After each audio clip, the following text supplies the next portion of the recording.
حضرت امام حسین رضی اللہ تعالی عنہ تشریف لائے، بچوں سمیت آئے۔ حر بن یزید ایک شخص تھا۔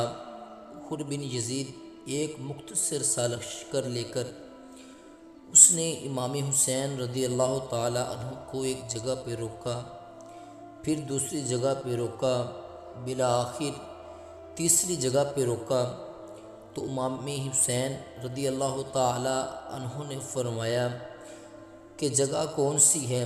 کہا حضور کربلا۔ فرمایا بس یہیں خیمے لگا دو۔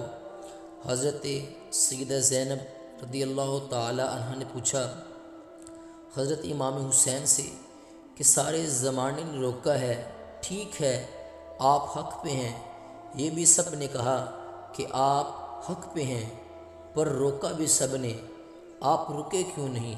تو امام علی مقام رضی اللہ تعالی عنہ رو پڑے، کہنے لگے بہن میں رک جاتا، پر میں نے رات کو نانہ مصطفیٰ صلی اللہ علیہ وآلہ وسلم کو خواب میں دیکھا ہے۔